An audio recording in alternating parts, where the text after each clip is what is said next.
Shri Swami Samarth. Caretaker भाग 87.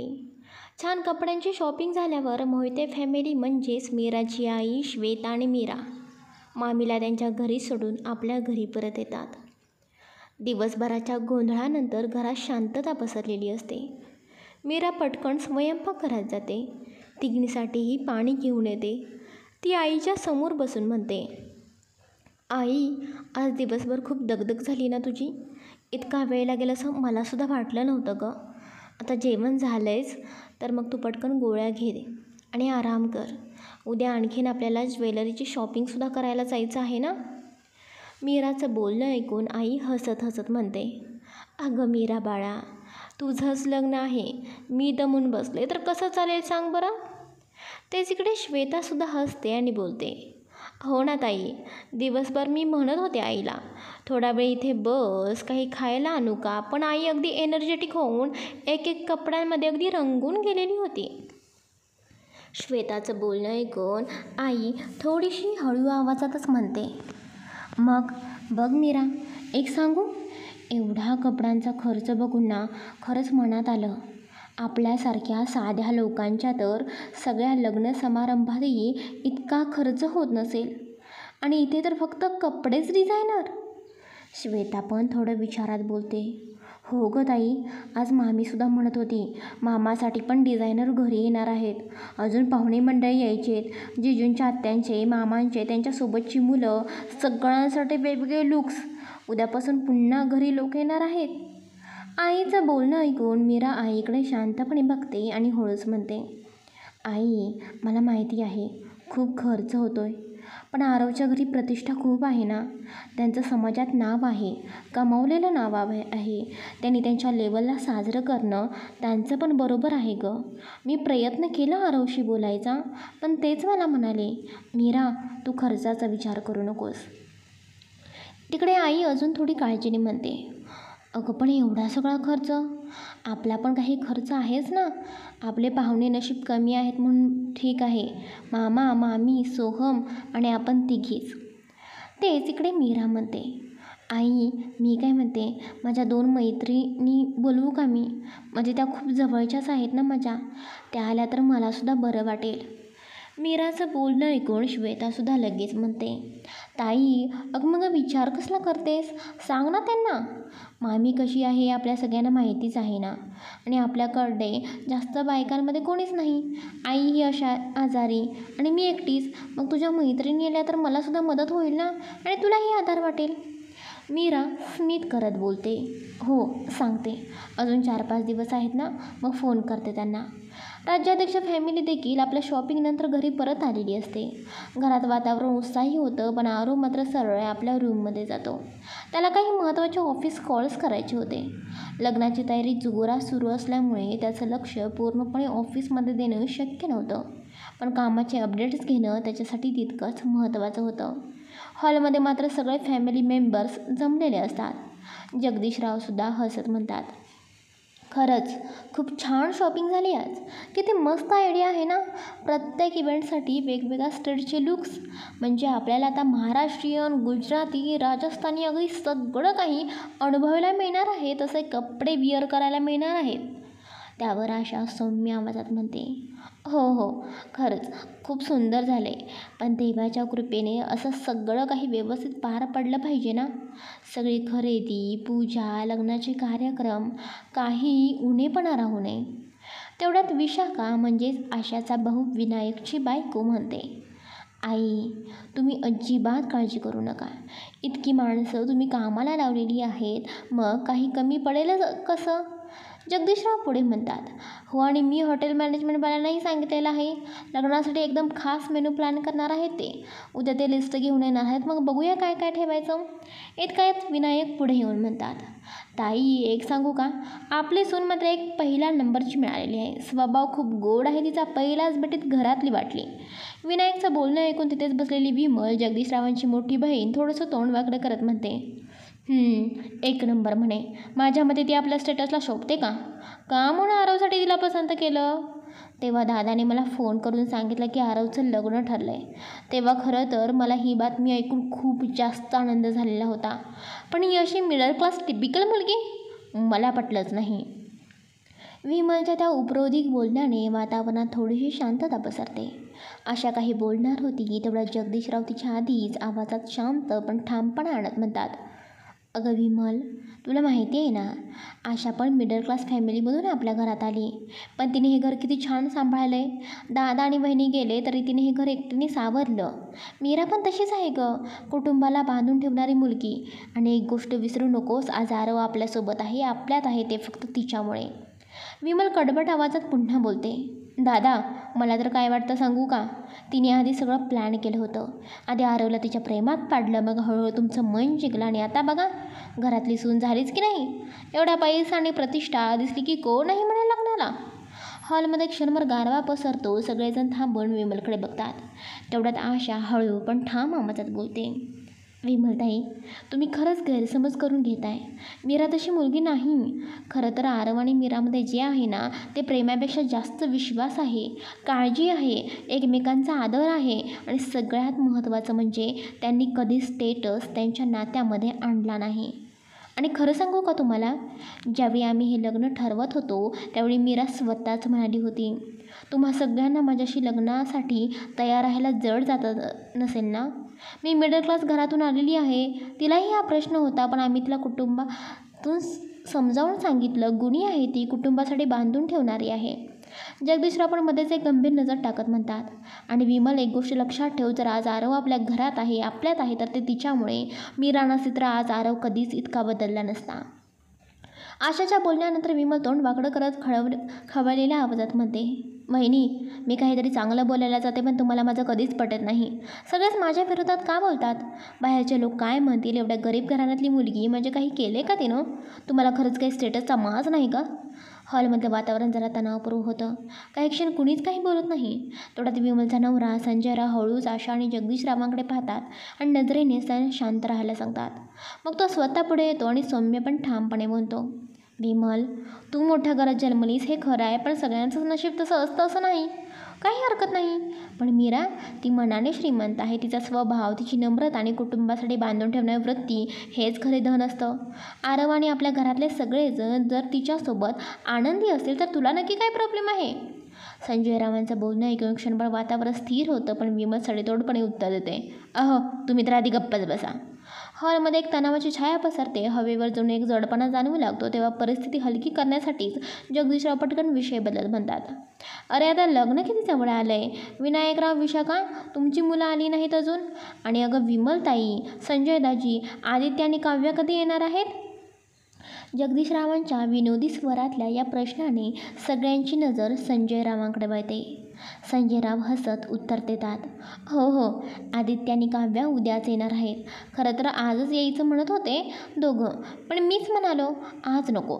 शॉपिंगच्या गडबडीत उगाच ते गोंधळ जास्त करत असतात. हे नको ते नको त्यांचं सुरूच असतं. हॉलमध्ये हशा उसळतो. तेवढ्यात विनायकरावही बोलतात, आमचंही तसंच आहे.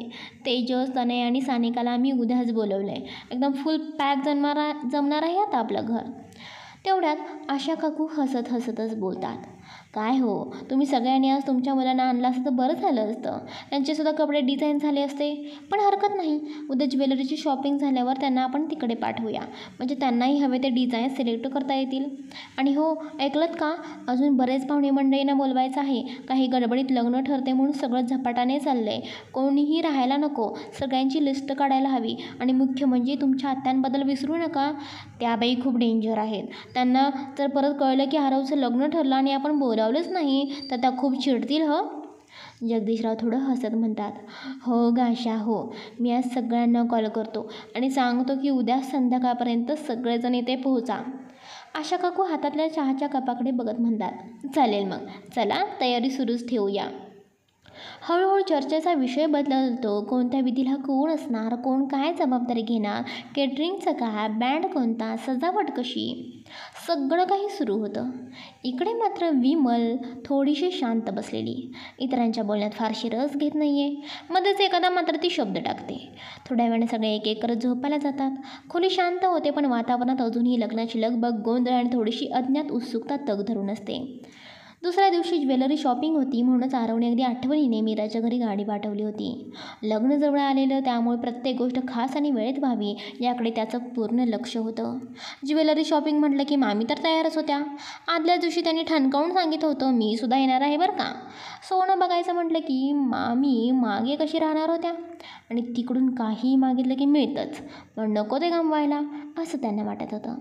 गाडी वेळेवर आली होती. मीरा, तिची आई श्वेता आणि मामी सगळ्याजणी आवरून गाडीत बसल्या आणि शहरातल्या प्रसिद्ध ज्वेलरी शोरूमकडे त्या निघाल्या. इकडे दुसरीकडे राज्याध्यक्ष कुटुंबही त्या शोरूम बाहेर पोहोचलेलं होतं. सगळे वेगवेगळ्या गाड्यांमधून उतरले. आज आरवच्या मामाची मुलं, मोठा मुलगा तेजस आणि त्याच्या 2 बहिणी तनया व सानिका आलेल्या होत्या. तेजस स्वतः एक यशस्वी बिझनेस हँडल करत होता, तर दोघी बहिणी अजून कॉलेज शिकत होत्या. आरवच्या आत्याची मुलं आदित्य आणि त्याची बायको पल्लवी, तसेच आत्याचीच कॉलेजमध्ये शिकणारी मुलगी काव्या हे सगळेजणसुद्धा आलेले होते. गाडीतून उतरता सगळ्यांच्या डोळ्यांनी मीराच्या गाडीकडे शोध घ्यायला सुरुवात केली. होणारी बहिणी कधी बघते? उत्सुकता चेहऱ्यावर लपवत नव्हती कोणाच्याच. मीराची गाडी थांबली. गाडीचा दरवाजा उघडताच मीरा उतरली. हलकासा गुलाबी सलवार, मोकळे केस, ओठांवर गोड हास्य आणि चेहऱ्यावर सोज्वळपणा. तिच्या साधेपणातही काहीतरी खास होतं. सगळ्यांनी एकमेकांकडे बघितलं आणि क्षणार्धातच सगळे तिच्या गाडीकडे धावत गेले. वहिनी वहिनी वहिनी असा गोंगाट सगळीकडेच पसरला. मीरा एकदम घाबरून आजूबाजूला पाहू लागली. एकदम इतके लोक तिच्या दिशेने येत आहेत हे तिच्या कल्पने पलीकडचंच होतं. तिच्या चेहऱ्यावर एकदम गोंधळ स्पष्ट दिसत होता. हे कोण आहेत? काय चाललंय हे? सगळेजण एकामागून एक कौतुक करत होते, प्रश्न विचारत होते आणि मीराभोवती गोळा झालेले होते. मीरा मात्र अजूनही संकोचून हसत हसत गोंधळलेली नजर फिरवत होती. तेवढ्यात आशा पुढे आल्या. हसतच म्हणाल्या, अरे थांबा जरा, आधी तुमची ओळख तरी करून द्या वहिनीला. बिचारी अजून कन्फ्यूज आहे. ते सगळ्यांचा गोंधळ, कौतुक आणि अचानक झालेला गराडा बघून मीरा अजूनही गोंधळलेलीच होती. तिच्या चेहऱ्यावर गोंधळ आणि गोंडस लाज यांचा सुंदर संगम दिसत होता. तेवढ्यात बाजूला उभा असलेला आदित्य हसला आणि सगळ्यांनाच थांबवत म्हणाला, ए थांबा थांबा थांबा, सगळे थांबा. हे काय वेड्यासारखं सगळे करत आहात? आता मी ओळख करून देतो बिचाऱ्या वहिनीला, कारण टेक्निकली मी सगळ्यात मोठा आहे ते. मीरा त्याच्याकडे कुतूहलाने पाहते. वहिनी हाय, मी आहे आदित्य, आरोभाईच्या आत्याचा मोठा मुलगा, म्हणजे टेक्निकली तुमचा मोठा दीर. आणि ही माझी बायको पल्लवी आणि ही माझी सख्खी बहीण काव्या. काव्या लगेच हसत लाजत हात हलवते. हाय वहिनी. तेवढ्यात पुढे आला मामाचा मुलगा तेजस. चेहऱ्यावर मिश्किल हसू आणि आवाजात खोडकरपणा होता. हाय वहिनी, मी तेजस, आरोभाईच्या मामाचा मोठा मुलगा, आणि या आहेत माझ्या 2 चिचुंद्र्या बहिणी. ही माझ्यापेक्षा थोडी लहान तनया आणि ही तिच्याहून अधिक लहान आमचं लाडको शेंडेफळ लहानांची चिचुंद्री सानिका. तेजसच्या अशा मिश्किल ओळखीनं सगळे एकदम हसायला लागले. तनया आणि सानिका दोघींच्या चेहऱ्यावर आधीच थोड्या संकोचाची जागा आता हसऱ्या लाजेने घेतली होती. मीरासुद्धा त्या ओळखीच्या पद्धतीकडे बघून नकळत हसायला लागली. तिचा संकोच जरा मागे सरला. ती प्रत्येकाकडे हळूहळू नजर टाकत होती आणि हळूवारपणे हाय हॅलो करत होती. तेवढ्यात काव्या पुढे आली आणि हसत म्हणाली, वहिनी आता तुम्ही आमच्याशी व्हॉट्सअप ग्रुपमध्ये सुद्धा यायला लागणार बरं का, आणि नाव ठरलंय राज्याध्यक्षांच्या वहिनीबाई. काव्याचं बोलणं ऐकून सगळे पुन्हा एकदा खळखळून हसू लागतात. सगळा माहोल अगदी हलका फुलका, प्रेमळ आणि मजेशीर चालू असताना तेवढ्यात विमल म्हणजेच आरवची आत्या त्यांचं आगमन झालं. त्यांच्या चेहऱ्यावर थोडं वैतागलेपण आणि आवाजात हळूच तक्रार होती. त्या थोडंसं चिडूनच म्हणाल्या, झालं का तुमचं हे सगळं? एकमेकांना गळ्याभेटी, फोटो, गप्पा, काही अक्कल आहे का? आपण इथे कशासाठी आलो? शॉपिंग करायला आलेलो आहोत ना, वेळ काढायचा आहे की नाही? मग त्यांच्या बोलण्यात तोच नेहमीचा मोठेपणा, मी सगळ्यात अनुभवी आणि योग्य बोलते, दिसून येत होतं. वातावरणात क्षणभर शांतता पसरली. पण आदित्य कधीच गमतीशीर मूड मिस करणार नाही हे सगळ्यांना माहिती होतं. तो हसत पुढे गेला आणि आईच्या खांद्यावर हात ठेवत म्हणाला, मम यार, आम्ही आमच्या लाडक्या बहिणीला भेटतो आणि तू एवढी काही वैतागतेस? सगळ्यांच्या तोंडून हसू फुटलं. तेवढ्या थोडा मागे उभे असलेला आरवसुद्धा त्याच्या स्टाईलमध्ये शांतपणे बोलला, ती कुठेही पळून जाणार नाही, इथेच आहे. आत्ता जोपर्यंत जो काही मज्जा मस्तीचा गोंधळ सुरू होता तो आरवच्या एका वाक्यानं जणू थांबून गेलेला होता. ती कुठेही पळून जाणार नाही, इथेच आहे. आरवचं ते ठाम आणि शांतपणाचा भार असलेलं वाक्य ऐकताच सगळे क्षणभर गप्प झालेले होते. कोणी बोललंच नाही, पण सर्वांच्या चेहऱ्यावर एक गोष्ट स्पष्ट दिसत होती. आपल्या मोठ्या बाईला घाबरावंच लागतं.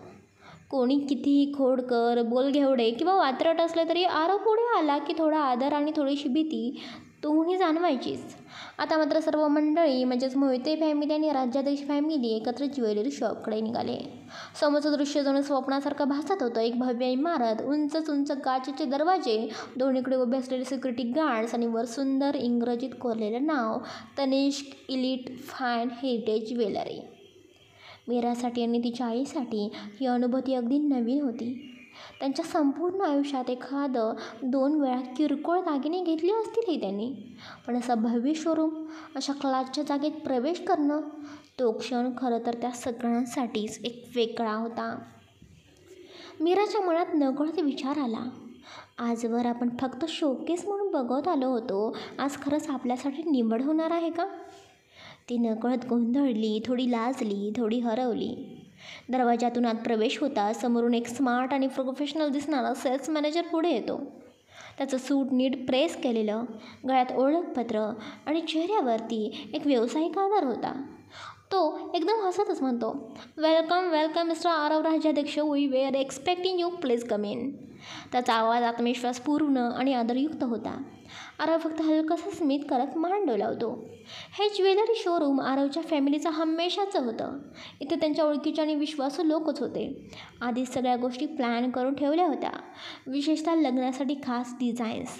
शोरूम मॅनेजर थेट आरवसमोर येऊन म्हणाला, सर, तुमच्यासाठी खास ज्वेलरी डिझाईन्स तयार आहेत, ते तुम्हाला गाईड करतील. आरवने हलकंसं मान डोलावलं आणि तो त्यांच्या मागे चालू लागला. त्याच्या पाठीमागून संपूर्ण फॅमिली, वधूवर पक्ष, सगळे काही त्यांच्याबरोबरच होते. ते थेट बिल्डिंगच्या 15व्या मजल्यावरती पोहोचले. इकडे मीराची फॅमिलीसुद्धा डिझाईन्स एक करून अगदी बारकाईने पाहत होती. संपूर्ण फ्लोअरवर सुंदर प्रकाश, भक्कम सिक्युरिटी आणि स्वच्छ भव्य दालन. चमचमणाऱ्या दागिन्यांनी सजलेली डायमंड, सोनं, प्लॅटिनियम, चांदी असं काय नव्हतं तिथे.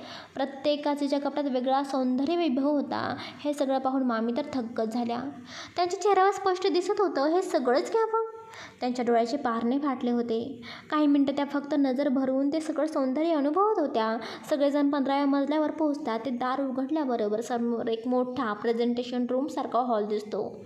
हलकासा सुवासिक अत्तराची फवारणी, सौम्य संगीत आणि खिडक्यांमधून येणाऱ्या नैसर्गिक उजेडामुळे तो क्षण काहीसा भुरळ घालणारा वाटतो.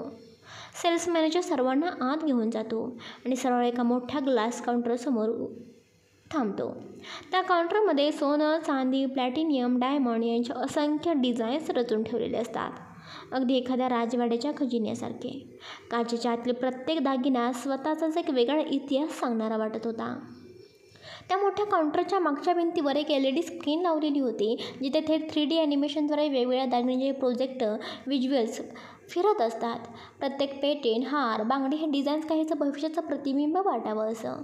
आरव सहजपणे मीराचा हात पकडतो आणि दोघं थोडंसं पुढे येतात. मीराचं मन मात्र गोंधळलेलं. इतकं काही ऐश्वर्य, इतकी शोभा तिच्यासाठी हे सगळं नवं होतं, पण आरवचा तो विश्वासाने धरलेला हात तिला आधार देत होता. तो सेल्स मॅनेजर नम्रपणे बोलतो, मॅम, सर, हे आहे तुमच्याचे टॉप डिझायनर्स. ते तुम्हाला हव्या त्या पद्धतीने आणि आवडीनुसार ज्वेलरी डिझाईन्स दाखवतील. तेवढ्या त्या टीममधले 4 ते 5 टॉप डिझायनर्स एक करून पुढे येतात आणि ओळख करून देतात.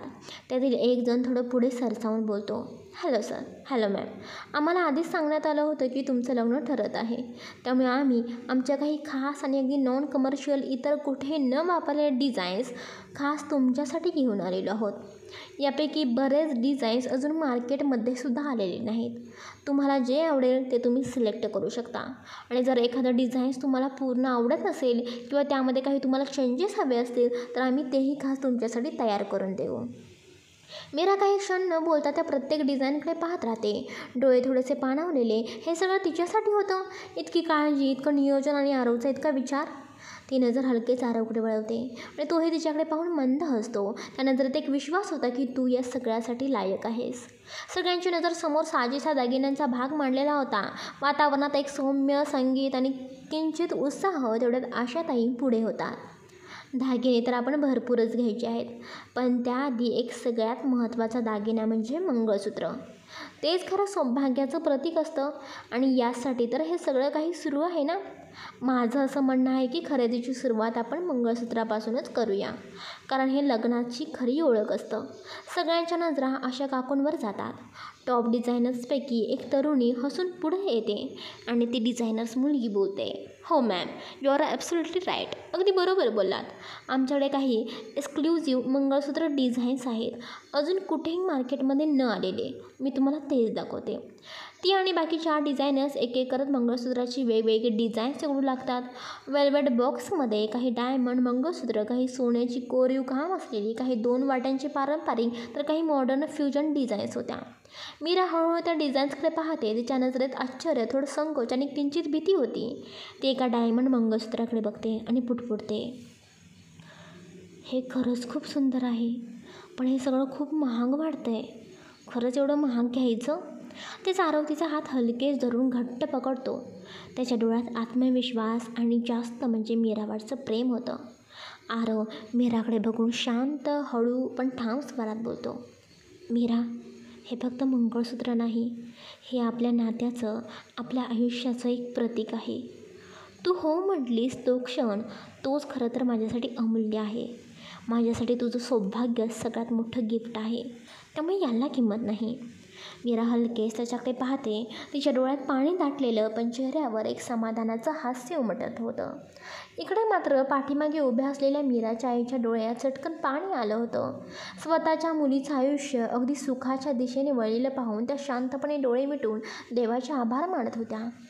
त्या डिझायनर टेबलवर वेगवेगळ्या प्रकारची मंगळसूत्र मांडलेली होती. जोड्या वाट्या, काटकोन साखळ्यांची डिझाईन, हिऱ्यांचे हलके काम, काहींच्या वाट्यांवर बारकं नक्षीकाम. मीरा एकीकडे डोळे विस्फारून बघत होती. तितक्यात आशा काकूने एक मंगळसूत्र हाती घेत मीरेला हाक मारली, मीरा बाळा, मी काय म्हणत होते, तुला जर आवडत असेल तर 2-3 मंगळसूत्राच्या डिझाईन तू घेऊ शकतेस. एखादं डेली वापरासाठी, एखादं थोडं हेवी, पण लग्नाच्या दिवशी मात्र त्या दिवशी 2 वाट्यांचंच मंगळसूत्र घालतात बरं का. मीरा थोडीशी चकित झाली होती. काकू, हे 2 वाट्यांचं म्हणजे काय असतं नेमकं, आणि एवढं महत्त्व का असतं त्याला? मीराला प्रश्न पडलेला होता. तेच आशा काकू हसल्या. डोळ्यात मायेचा उजास होता. त्या मीराला समजावत बोलतात, बाळा, मंगळसूत्र म्हणजे केवळ दागिना नाही, तो एक स्त्रीचं सौभाग्य जिवंत असल्याचं प्रतीक असतं.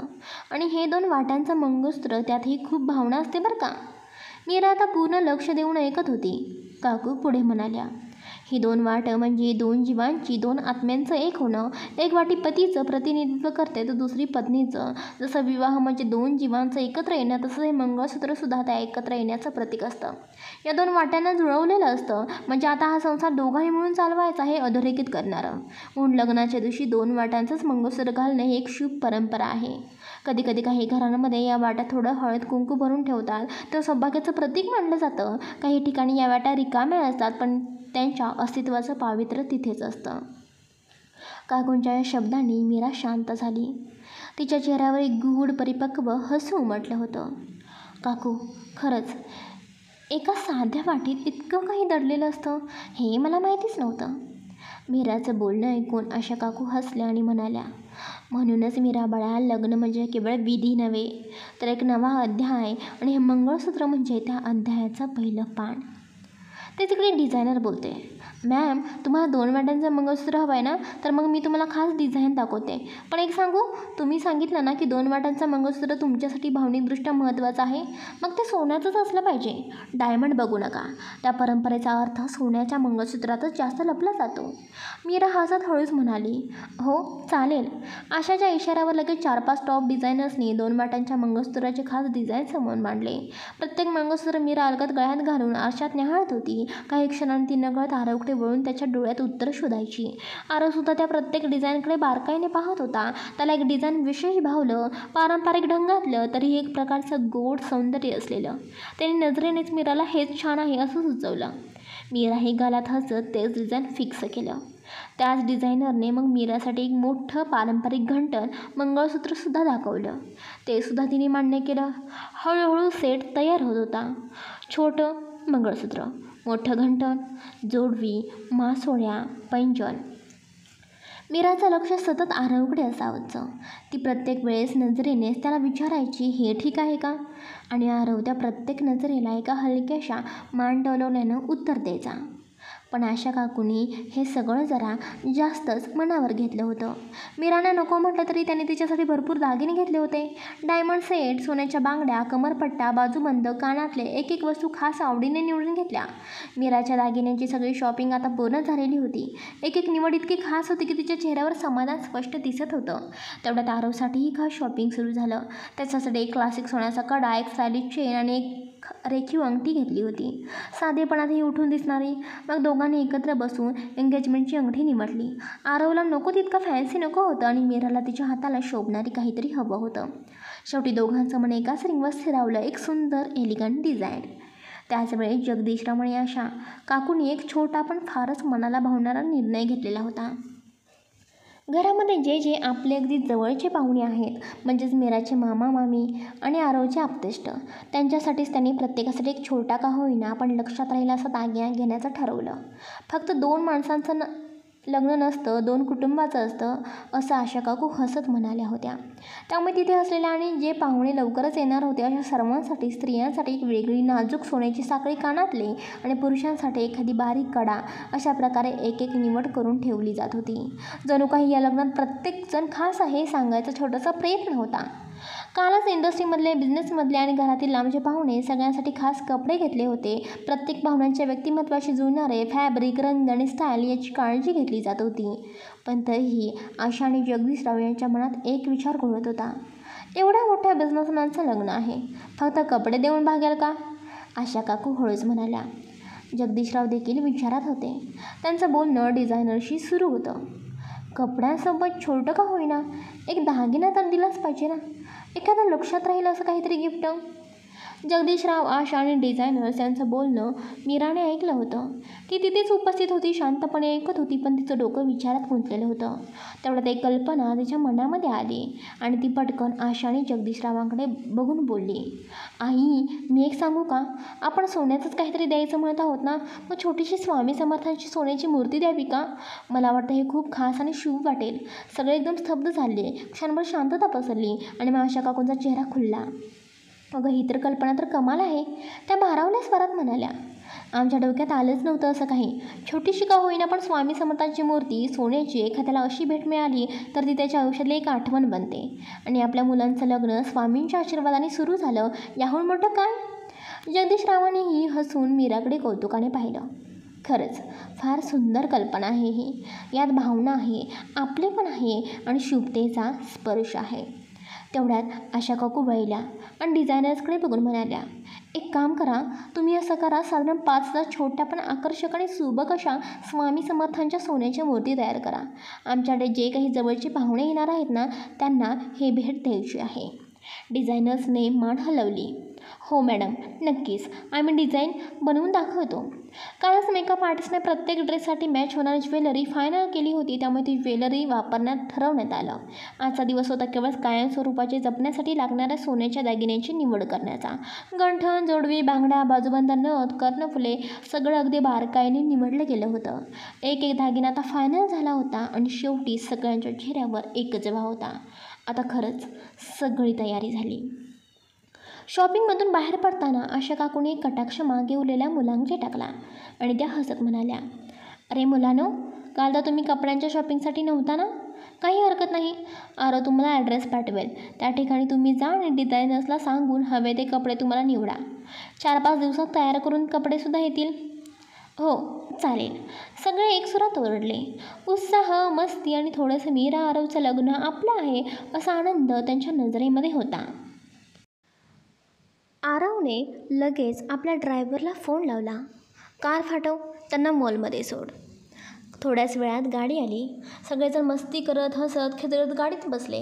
जाताना सगळ्यांनी मीराला हसून मोठ्याने ओरडून बाय केला. सगळं काही आज संपलं होतं. दागिने, कपडे, गिफ्ट्स, सगळ्यांच्या चेहऱ्यावर समाधान होतं. थकलेली पण आनंदी नजर होती. इकडे मामाची, आत्याची, चुलत भावंडं सगळे आता त्यांच्या खास ड्रेस डिझायनिंगसाठी निघाले होते. राज्याध्यक्ष फॅमिली आणि मोहिते कुटुंबही आता एकमेकांचा निरोप घेत आपापल्या गाड्यांमध्ये बसू लागले होते. फक्त आरवच्या मनात अजून एक गोष्ट बाकी होती. मीराला थोडा वेळ एकटीने भेटणं. त्याने हळूच आईवडिलांकडे वळून मुद्दाम विषयच काढला. आई, बाबा, मी काय म्हणतोय, तुम्ही जा ना घरी सगळे. मला थोडं ऑफिसचं काम आहे, मी थोड्या वेळात येतो. तेवढ्यात आशा काकूंनी नाकावरचा चष्मा सरकवत विचारलं, अरे आरव, तुझ्या ऑफिसमध्ये किती माणसं आहेत? तू त्यांना सांग ना की तुझं लग्न आहे म्हणून, की आता थोडं तुझं काम बाजूला ठेव आणि तिकडे तुझ्या स्टाफलासुद्धा इन्व्हिटेशन द्यायचं आहे. ते आपण पत्रिका आल्यानंतरच देऊया. जगदीशरावसुद्धा हलकेच म्हणाले, बरोबर आहे, पण जर खरंच आरव ऑफिसमध्ये काही काम उरलं असेल तर जा. आरव हसत म्हणतो, हो बाबा, मी एकटा नाही जाणार, मीरा येणार आहे ना माझ्यासोबत. सगळं वातावरण क्षणभर थबकलेलं. सगळेजण आरवकडे प्रश्नार्थक नजरेने पाहू लागले आणि काही क्षणांनी मीराकडे. मीरा डोळे मोठे करत आरवकडे पाहतच राहते.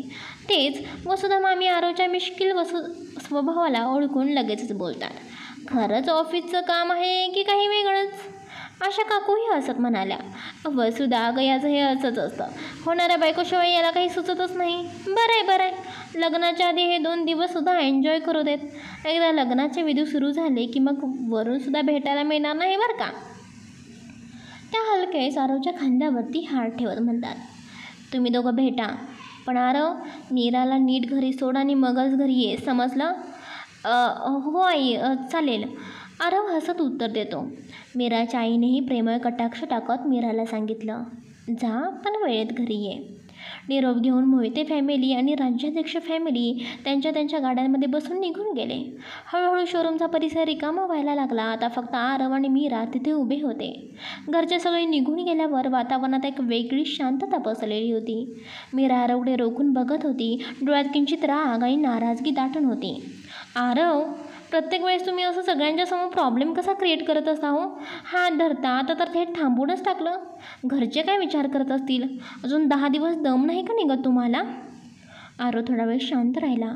त्याने तिच्याकडे एका खंबीर तरी सौम्य नजरेने बघितलं आणि हळूच म्हणाला, मीरा, खरंच दम निघत नाही यार. म्हणून तर थांबवलं. माहिती आहे, आपण फॅमिलीसोबत असतो पण आपल्याला कुठे मोकळेपणाने बोलता येतं. आणि तू घरी असतेस आणि मी कॉल केला तर तू उचलत नाहीस, मेसेजला रिप्लायसुद्धा लवकर देत नाहीस, आणि तिथे मी तर फक्त तुझी वाट बघत असतो. भेटायची खूप इच्छा असते. त्याच्या आवाजात किंचित ओलसरपणा होता आणि प्रेमाचा तो अजब वेडेपणा स्पष्ट जाणवत होता.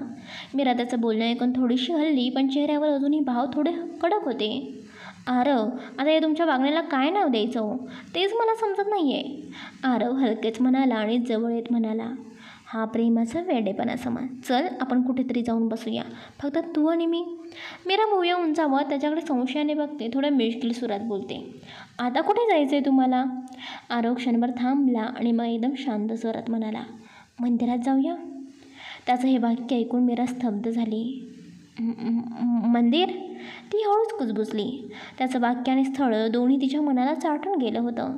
कारण अजून तिला आठवत होतं, ती जेव्हा गारवच्या घरी केअरटेकर म्हणून आली होती तेव्हा तिने त्याच्या परवानगीशिवाय देवघर सजवलेलं होतं आणि आरवने त्या दिवशी अत्यंत रागाने फटका मारल्यासारखं तिला बोलून टाकलं होतं, देवाचं नावसुद्धा या घरात काढायचं नाही. त्यावेळी त्याच्या चेहऱ्यावर देवाबद्दलचा राग, तिरस्कार आणि खोल जखम स्पष्ट दिसत होती. आणि आज तोच आरव अगदी सहजपणे मंदिरात जाऊया असं म्हणतोय. मीरा न बोलता त्याच्याकडे रोखून पाहत राहिली. आरवने मीराकडे हसत बघितला आणि एक सांगूशक पण प्रेमळ आवाजात म्हणाला, तुझ्या सगळ्या प्रश्नांची उत्तरं देतो मी, पण आधी चल मंदिरात जाऊया. 5 वाजत आलेत, आरती सुरू होईल लगेच. मीरा काही क्षण विचारात पडली, पण आरवच्या चेहऱ्यावर मनापासून काहीतरी देणं हे पाहून ती न बोलता होकार देते. दोघं गाडीत बसतात. कारमधून जाताना रस्त्यावरचा हलकासा गडद होत चाललेला प्रकाश, आरतीचे आवाज आणि मंद सुगंध सर्वत्र दरवळत होता. दोघं एका छोट्याशा पण शांत गणपती मंदिरात पोहोचतात. बाहेर चप्पल काढून आरवने फुलं, कापूर, नारळ आणि अगरबत्ती घेतली. त्याने ती पिशवी मीराच्या हातात दिली. मीरा तिच्या डोक्यावर ओढणी टाकते आणि दोघं देवळात प्रवेश करतात. मंदिरात प्रवेश करताच घंटांचा नाद, कापूरचा सुगंध आणि आरतीचे सूर त्यांना वेगळ्याच आध्यात्मिक वातावरणात घेऊन जातात. मीरा ती सर्व पूजेची साहित्य गुरुजींना देते. गुरुजी ती सगळं देवाजवळ अर्पण करतात. आरव आणि मीरा दोघं गणपतीसमोर उभे राहतात. आरवने दोन्ही हात जोडले, डोळे मिटलेले, शांत चेहरा. मीरा स्तब्ध होते. तिला पहिल्यांदाच आरवचं हे भक्तिभावाचं ओथंबलेलं नम्र आणि समर्पित रूप दिसतं. ती थोडा वेळ त्याच्याकडे बघत राहते. त्याच्या व्यक्त होणाऱ्या मनाशी ती अंतर्मनाने जोडली जाते आणि मग हळूहळू तिने सुद्धा हात जोडले आणि डोळे मिटले. मनातल्या मनात ती प्रार्थना करू लागली. गणपती बाप्पा, आम्ही दोघं एक नवीन आयुष्य सुरू करतोय. फक्त तुझा आशीर्वाद असू दे. मला काहीच नको आहे आता. फक्त माझ्या दोन्ही कुटुंबियांना सुखी ठेव.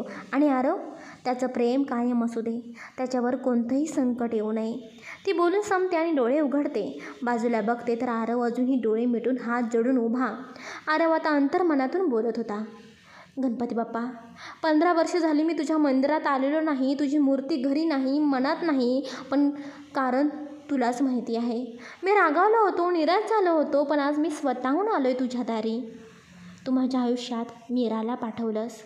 आईबाबांशी पुन्हा जवळ आलो. हे सगळं फक्त आभार मानायला आलो आहे. माझ्या आयुष्यात आता पुन्हा तुझी जागा आहे कायमची. आरती सुरू होते. आरव डोळे उघडतो. दोघं एकमेकांकडे बघतात. मध्ये काही शब्द नसतात पण भावना स्पष्ट असतात. गणपती बाप्पाच्या पाया पडून दोघं प्रसाद घेतात. आरवने हलक्या स्पर्शाने मीराला हाताने इशारा केला. चल, थोड्या वेळ बसूया. मंदिराच्या बाहेरचं झाडाच्या सावलीत एक लाकडी बाकडं होतं. तिथं दोघं जाऊन शांतपणे बसतात. समोर मंदिराचा उंच कळस, बाजूला दिव्यांचा मंद प्रकाश आणि हलका वाऱ्याचा स्पर्श. एक विलक्षण शांतता दोघांभोवती पसरलेली असते. काही क्षण ते तसंच शांत बसलेले. मग आरव हळू आवाजात बोलतो. मीरा, तू मनात नक्की विचार करत असशील ना की मी घरी देव ठेवायला का नकार दिला? तुला का रागवलो? आणि आता अचानक तुलाच मी आज मंदिरामध्ये घेऊन का आलो? आरवचं बोलणं ऐकून मीरा त्याच्याकडे न बोलता फक्त मान हलवते. तिच्या डोळ्यात प्रश्न असतो पण त्यामागे एक समजूतही असते. आरव नजर खाली घालतो. त्याचा स्वर अधिक गंभीर होतो. मीरा, मला फक्त 6 महिन्याची असताना माझ्या सख्ख्या आईवडिलांचं अपघातात निधन झालं आणि त्यानंतर मला त्यांच्याकडे वाढवलं. त्यांनाच मी आईबाबा समजत होतो. पण जेव्हा मला 15 वर्षाचं असताना सत्य कळलं तेव्हा मला वाटलं की हे सगळं देवाने माझ्यासोबत केलं. आईबाबा हिरावून घेतले आणि खोटं आयुष्य दिलं. त्या दिवसापासून मी देवाकडे पाठ फिरवली. कधी नमस्कार नाही, कधी त्याचं नाव नाही, फक्त आणि फक्त राग केला. तो खोल श्वास घेतो. मीरा स्तब्धपणे ऐकत असते. त्याचं दुःख तिच्या डोळ्यात उतरलेलं असतं. पण मग तू आलीस. तू सगळं शांतपणे उलगडून दिलंस. आईवडिलांशी मला परत जोडलंस. सगळं काही जसं ठीक होऊ लागलं तसं वाटलं की हे सगळं कोणीतरी नियोजनबद्ध केलं आहे. आणि एकच उत्तर सतत डोळ्यासमोर यायचं, ते म्हणजे देव. म्हणून मी आज इथे आलो आहे मनापासून त्याला आभार मानायला आणि आपल्याला आशीर्वाद मागायला. खरं तर पत्रिका तयार झाल्यावर यायचं ठरवलं होतं, पण आज तुझ्यासोबत इथे यावंसं वाटलं. आरव शांत होतो. मग नजर वर करून मीराकडे बघतो. मीरा हसत हळू आवाजात बोलते. आरव, देव कधीच आपल्या भक्तांवर नाराज राहत नाही. तुमचं मन तुटलेलं होतं, त्यासाठी तुम्ही त्याच्यावर रागवलात. पण आज तुम्ही पुन्हा त्याच्यासमोर हात जोडले, अगदी मनापासून. तेच खूप आहे. गिल्ट ठेवू नका. देव पुन्हा तुमच्या मनामध्ये आला आहे आणि तिथेच राहील. ते ऐकून आरव तिच्याकडे फक्त बघत राहतो. त्याच्या डोळ्यांमध्ये कृतज्ञता आणि प्रेम एकत्र असतं. दोघांमध्ये पुन्हा एक शांतता पसरते. त्या शांततेमध्ये एक हळूवार पण खंबीर नात्याचं भान असतं. देवळासमोर आयुष्याच्या नव्या अध्यायाच्या उंबरठ्यावर मीरा शांतपणे आरवकडे पाहते. तिचा चेहरा विचारात असतो. मीरा हळू आवाजात बोलते. आरव, काल कपड्यांचं शॉपिंग, आज हे एवढं सगळं सोनं, डायमंड, चांदी इतकी खरेदी केली आपण. मला खरंच गिल्ट वाटते. आरव गोंधळून बोलतो. गिल्ट? कसलं गिल्ट? मीरा डोळ्यात ओल येत बोलते. बघा ना, आपल्याकडे पैसे आहेत म्हणून आपण इतकं सगळं एन्जॉय करतो आहे. पण मी अशी परिस्थिती बघितलेली आरव, जिथे 2 वेळचं जेवण मिळणंही शक्य नव्हतं माझ्यासाठी.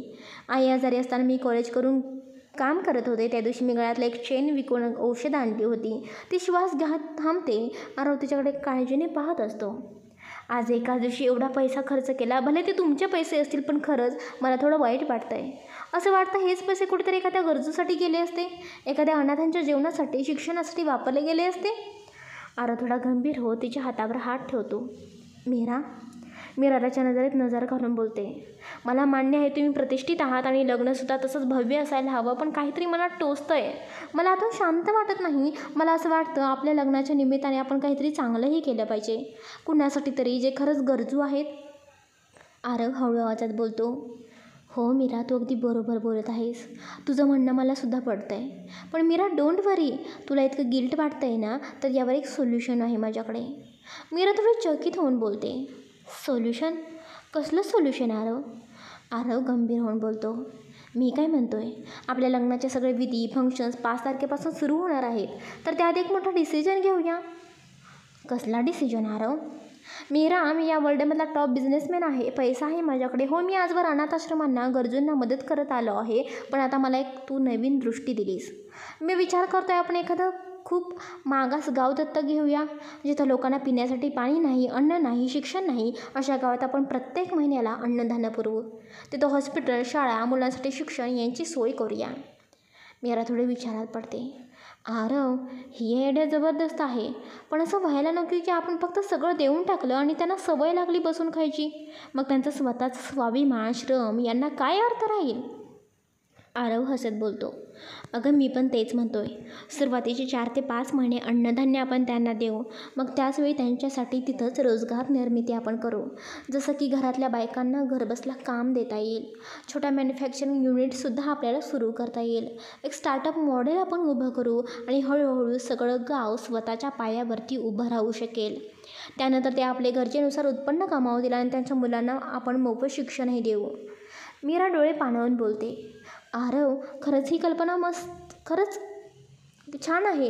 ही कल्पना फक्त मदतीची नाही, परिवर्तनाची आहे. पण मला एक अजून गिल्ट आहे. कसलं गिल्ट मीरा? मी तुम्हाला असं बोलली म्हणून तुम्ही हे ठरवलं, म्हणजे इकडे लग्न, दागिने, कपडे यावरती तर खर्च होणारच आहे आणि आता माझ्यामुळे तुम्ही अजून खर्च करणार आहात असं वाटतंय. आरव हसतो आणि बोलतो. मीरा, ही आयडिया फक्त तुझ्यामुळे सुचली, हेच माझं खरं गिफ्ट आहे. दागिने, कपडे हे क्षणिक आहेत, पण एक गाव घडवणं, आयुष्य घडवणं हेच आपलं खऱ्या अर्थाने लग्न गिफ्ट असणार आहे. आपल्यासाठी, आपल्या नावासाठी आणि खरं तर समाजासाठी. मीरा, डोंट वरी. तुझी आयडिया एकदम बेस्ट आहे, मला आवडलेली आहे. खरं तर आपण प्रतिष्ठित आहोत, त्यामुळे या गोष्टी आपण केल्याच पाहिजेत. एक मान असतो तो आपण दिला पाहिजे लग्नामध्ये. या गोष्टी काही आपण थांबवायच्या नाहीत, पण तुझी जी काही आयडिया आहे ना, तीसुद्धा एकदम बेस्ट आहे. जर आपली ही आयडिया बघून आणखीन काही प्रतिष्ठित लोकांनी वगैरे हळूहळू एक एक गाव दत्तक घ्यायला सुरू केलं, तर खरंच खूप लोकांचा विकास होईल. नको काळजी करू, आपण करूया सगळं.